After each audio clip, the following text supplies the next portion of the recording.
Hey guys, welcome back to pan India talks. And అందరికీ సంక్రాంతి శుభాకాంక్షలు. So మొత్తానికి ఈ సంక్రాంతికి వచ్చిన అన్ని మూవీస్ ని మనం చూసేసాము, మా ఛానల్లో రివ్యూస్ కూడా అప్లోడ్ చేసాము. అండ్ ఇప్పుడు ఈ వీడియో స్పెషల్ గా మీ ప్రిఫరెన్సెస్ కోసం చెప్తున్నాం. ఎందుకంటే ఇప్పుడు మీ దగ్గర ఒక 1000 రూపీస్ ఉన్నాయి, మీరు ఒకటే మూవీ చూడాలనుకుంటే మాత్రం డెఫినెట్ గా మీకు మీ ప్రిఫరెన్స్ ఆర్డర్ అనేది చాలా ఇంపార్టెంట్. సో ఈ వీడియోలో డిస్కస్ చేసుకుందాము. అండ్ మీరు కనుక కొత్తగా వచ్చారంటే లైక్, షేర్, సబ్స్క్రైబ్ చేసేయండి.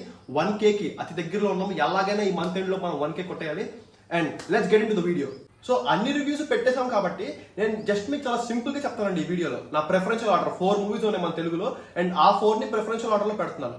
అండ్ నంబర్ 4 పొజిషన్ మాత్రం గుంటూరు కారం అండి. గుంటూరు కారం ఎర్రగా ఘాటుగా కనిపిస్తుంది. నేను నిజంగా గుంటూరు కారం అనేది ద మోస్ట్ యాంటిసిపేటెడ్ మూవీ. నాకు నేను చాలా ఎక్స్పెక్టేషన్స్ పెట్టుకున్నాను, but actually it completely disappointed me. అంటే మూవీ బాగాలేదు కూడా కాదండి, this is a technical blunder. అంటే ఎలాంటి తప్పులు చేయకూడదు పేపర్ మీద అలాంటివి చేశారండి. లిటరల్లీ బ్యాక్గ్రౌండ్ స్కోర్ పరంగా తమన్ గారు కానీ, రైటింగ్ లో గురూజీ గారు కానీ, అసలు ఎందుకనో ఐ డోంట్ అండర్స్టాండ్ వై. నిజంగా ఈ మూవీ అయితే నాకు అంతగా ఎక్కలేదండి. కానీ as a Mahesh Babu fan చెప్తున్నాను, నేను ఈ మూవీని 2 సార్లు చూసాను. 2 సార్లు చూసానంటే అర్థం చేసుకోండి. అరే ఇంత చెత్తగా ఉందంటున్నావు, నువ్వే 2 సార్లు చూసావంటే మహేష్ బాబు గారికి వస్తుంది. Just the one and only reason నీకు ఈ సినిమా చూడాలనుకుంటారంటే మహేష్ బాబు గారు అండి. ఆయన పర్ఫార్మెన్స్ 100% కాదు, 1000% పెట్టారు. లిటరల్లీ రమణ అనే క్యారెక్టర్ లో ఆయన జీవించేశాడండి. రమణ గారు రచ్చ చేశాడు, అంతవరకు ఫైనల్. కానీ ఆ రచ్చ ఏంటంటే ఆర్గానిక్ గా లేకపోవడం, ర్యాండమ్ గా సీన్స్ వచ్చేయడం అనేది పెద్ద మైనస్ అండి. కానీ స్టోరీ కూడా లాస్ట్ హాఫ్ అన్ అవర్ లోనే రివీల్ చేస్తారండి. లాస్ట్ హాఫ్ అన్ అవర్ లో ఉండే ఎమోషన్స్ అవే బాగుంటాయి, మిగతా అంతగా ఎక్కదండి. సో మీకు 2 అవర్స్ ఇంత చూసిన తర్వాత, ర్యాండమ్ స్టఫ్ చూసిన తర్వాత, జస్ట్ బాబు గారి ఎలివేషన్స్ కోసం last half an hour story వచ్చేసరికి మీకు అంతగా ఎక్కదు. సో అందుకని చెప్పి ఈ మూవీ అంతగా సాటిస్ఫై చేయదండి. బట్ కానీ చూస్తున్నాను, నేను ఇంటర్నెట్ లో, యూట్యూబ్ లో చూస్తున్నాను, వీడియోస్ అవి పెడుతున్నారు. ఏదంటే ఫ్యామిలీ ఆడియన్స్ చాలా బాగా చూస్తున్నారు, రీచ్ బాగా వస్తుంది అని. సో నాకు ఆ విషయం పెద్దగా తెలియదు. కానీ నన్ను కనుక మీరు ప్రిఫరెన్స్ చేయండి బాబు ఆర్డర్ లో అంటే నేను లాస్ట్ ప్రిఫరెన్స్ చేస్తానండి దీనికి. ఇంకా నెంబర్ 3 అండి, సైందవ్.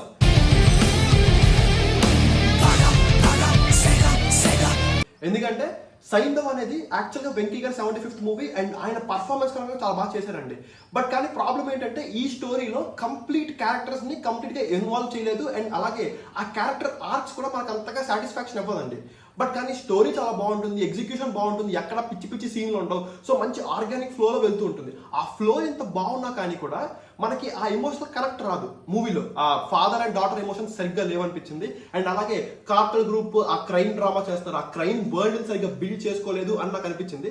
సో అందుకని ఆ ఇమోషనల్ అటాచ్మెంట్ అంత హై తీసుకురాదండి. అంటే సంక్రాంతి మూవీస్ కదా, మనం అందరం ఫ్యామిలీస్ చూద్దాం అనుకుంటున్నప్పుడు ఇలాంటి మూవీస్ పెద్దగా వర్కౌట్ కావు. కానీ వెంకీ గారి పర్ఫార్మెన్స్ కానీ అవి చాలా బాగా చేశారండి. అండ్ ఆయన ఏజ్ తగ్గ క్యారెక్టర్ చేశారు. శైలేష్ గారు డైరెక్షన్ కూడా చాలా బాగా చేశారండి. బట్ కానీ రైటింగ్ పరంగా అది it failed measurably in writing. అంతే, రైటింగ్ పరంగా అది కూడా ఏంటి స్పెసిఫిక్ క్యారెక్టర్స్ సరిగ్గా మనం రూట్ చేసుకోకపోవడం వల్ల పోయింది తప్ప అంతకు మించి ఇందులో పెద్ద తప్పే లేదండి.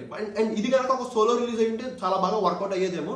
ఇప్పుడు ప్రిఫరెన్స్ తక్కువ ఇస్తున్నాను. అండ్ అలాగే సంతోష్ నారాయణ గారి బ్యాక్గ్రౌండ్ స్కోర్ కూడా నాకు అంత ఇంపాక్ట్ అవ్వలేదండి. సో అందుకని చెప్పి ఇది నా 3rd పొజిషన్ లో పెడుతున్నాను.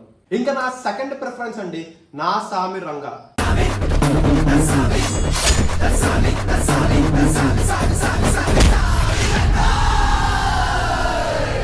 నాగార్జున గారికి స్పెషల్ మెన్షన్ అండి.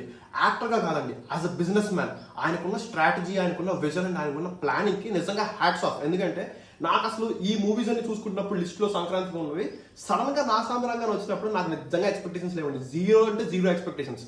అసలు నేను ఏదో వెళ్ళాలి కాబట్టి వెళ్ళి చూసాను తప్ప. బట్ యాక్చువల్గా ఇలాంటి మూవీస్ జనాలకు వర్కౌట్ అవుతాయని చెప్పి ఆయన ప్రూవ్ చేశారు. ఎందుకంటే జనాలు కూడా చాలా ఇష్టపడతారు ఈ మూవీని చూడడానికి. అండ్ ఇంకొకటి, ఇది చాలా రొటీన్ స్టోరీ, మీరు ఏమి కొత్తగా ఎక్స్పెక్ట్ చేయదు. ఇప్పుడు కనుక చిన్నవాళ్ళు కొంచెం 20-25 ఇయర్స్ ఫ్రెండ్స్ తో వెళ్ళాలనుకుంటున్నారు, ఇలా అనుకుంటారంటే ఈ మూవీ చాలా రొటీన్ అండి. బట్ కానీ నాగార్జున గారు ఆయన స్ట్రాంగ్ జోన్ లో ఉన్నాడు. మన్మధుడు పర్ఫార్మెన్స్ తో ఆధార కొట్టేశాడు. అండ్ అలాగే సోగ్ గడిచిన ఆయన, బంగారాజు ఇలాంటివి కూడా సంక్రాంతికి వచ్చాయి. ఇవి నార్మల్ స్టోరీస్ అయినా కూడా ఆ విలేజ్ బ్యాక్ డ్రాప్ కానీ, ఆ సెటప్ కానీ ఫ్యామిలీస్ చాలా బాగా ఇష్టపడతారు. అండ్ అలాగే పర్ఫార్మెన్స్ కూడా చాలా బాగుందండి. స్పెషల్ మెన్షన్ టు అల్లం నరేష్ గారు, ఆయన పర్ఫార్మెన్స్ తో చింప్ అవతలు పడేశాడు. కానీ ఈ మూవీ ఓవరాల్ గా యావరేజ్ అండి. బట్ కానీ కీరవాణి గారి బ్యాక్గ్రౌండ్ స్కోర్, మంచి రైటింగ్, మంచి పర్ఫార్మెన్సెస్, ఈ యావరేజ్ స్టోరీని కూడా చాలా బాగా బిల్డ్ చేసుకుని హుక్ చేసుకోవడం, ఆ ప్లాట్ పాయింట్స్ ని బాగా రివీల్ చేయడం, ఇంటర్వెల్ ట్విస్ట్, సెకండ్ హాఫ్ లో మాస్ ఫైట్, ఫస్ట్ హాఫ్ లో నాగార్జున దగ్గర స్క్రీన్ ప్రెసెన్స్, ఇవన్నీ చాలా బాగుండటం వల్ల ఫ్యామిలీ ఆడియన్స్ అందరికి పర్ఫెక్ట్ మీల్ అండి. ఇది యావరేజ్ స్టోరీతో కూడా పంపర్ హిట్ కొట్టచ్చు అని ప్రూవ్ చేసిన మూవీ నా సామి రంగా. అంత గొప్ప మూవీ కాదు కానీ ఫ్యామిలీ ఆడియన్స్ కి ఈ టైంలో, ఈ సీజన్ కి చాలా బాగా నచ్చే మూవీ. సో డెఫినెట్ గా ఇది మీ 2nd ఆప్షన్ గా పెట్టుకోవాలి.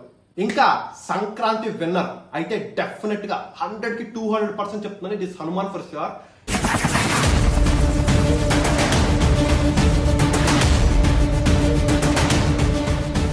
ఏమన్నా సినిమా బై 50 కోట్లు కాదంటే నేను రివ్యూలో 50 crores అని చెప్పాను కానీ యాక్చువల్గా 25 crores బడ్జెట్ అంట. తర్వాత చూసి తెలుసుకున్నాను 25 crore బడ్జెట్తో ఏమన్నా అవుట్పుట్ అలా తీసుకొచ్చింది. అసలు నెక్స్ట్ లెవెల్ అనిపించింది. అండ్ అసలు ఇంకా రోజు రోజుకి కూడా థియేటర్స్ పెరుగుతున్నాయి, చాలా మంచి టాక్ వస్తుంది. చిన్న పిల్లల దగ్గర నుంచి పెద్దవాళ్ళ వరకు ఆ క్యారెక్టర్స్ రూట్ చేసుకుంటున్నారు. తేజ గారి పర్ఫార్మెన్స్ కానీ, ప్రశాంత్ వర్మ గారి టేకింగ్ కానీ, వరలక్ష్మి శరత్ కుమార్ గారి స్క్రీన్ ప్రెసెన్స్ కానీ, ఆవిడకున్న ఇంపార్టెన్స్ కానీ, అన్నిటికీ మించి ఆంజనేయ స్వామి గారిని రివీల్ చేసినప్పుడు వచ్చిన ఇప్పటికీ చెప్తుంటే నాకు ఒక నెక్స్ట్ లెవెల్ ఫీలింగ్ వస్తుందండి. సో డెఫినెట్ గా ఈ మూవీ అయితే మస్ట్ వాచ్. థియేటర్స్ తక్కువ ఉన్నాయని చెప్పాము. నేను ప్రీమియర్స్ చూసి మీకు రివ్యూ ఇచ్చాను. సో రివ్యూ ఒకసారి లుక్ చేసుకోండి. అండ్ నేను అప్పుడే చెప్పాను థియేటర్స్ తక్కువ ఉన్నా కానీ 3-4 days తర్వాత అంటే సీజన్ అంతా అయిపోయిన తర్వాత ఈ సంక్రాంతి సెలబ్రేషన్స్ అయిపోయాక డెఫినెట్ గా డబల్ అవుతాయని చెప్పి. బట్ ఈ రోజు న్యూస్ చూశాను, నైజాంలో ఈ రోజు నుంచి 95 shows దాకా పెడతారంట, 95 shows ఎక్స్ట్రా వేస్తున్నారంట.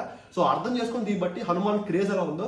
ఈ సంక్రాంతికి కనుక మీరు ఫస్ట్ ప్రిఫరెన్స్ ఇచ్చుకోవాలంటే నో డౌట్ అండి, కళ్ళు మూసుకుని హనుమాన్కి వెళ్ళిపోండి, ఇంకెక్కడికి వెళ్ళక్కర్లేదు. And this will actually exceed your expectations. Definite గా చెప్తున్నాను, ఈ మూవీ అయితే మస్ట్ వాచ్ అండి. అసలు సంక్రాంతి టైంలో ఈ 3 movies రైట్ తీసుకున్నా ఈ మూవీ డెఫినెట్ గా మిస్ అవ్వద్దు. అండ్ చిన్న సినిమా సంక్రాంతి విన్నర్ అవడం ఇంత పెద్ద competition, it is a very big thing. And ఈ అచీవ్మెంట్ నిజంగా ప్రశాంత్ వర్మ గారు, తేజ గారు చేశారు. అండ్ ఇంకా ప్రొడ్యూసర్ గురించి స్పెషల్ గా మాట్లాడుకోవాలండి. నిరంజన్ రెడ్డి గారు ఇంత టఫ్ కాంపిటీషన్ లో కూడా ఆయన స్టాండ్ అయ్యి ఎక్కడ వెళ్ళిపోకుండా ఉంచడం అనేది it's a very big thing.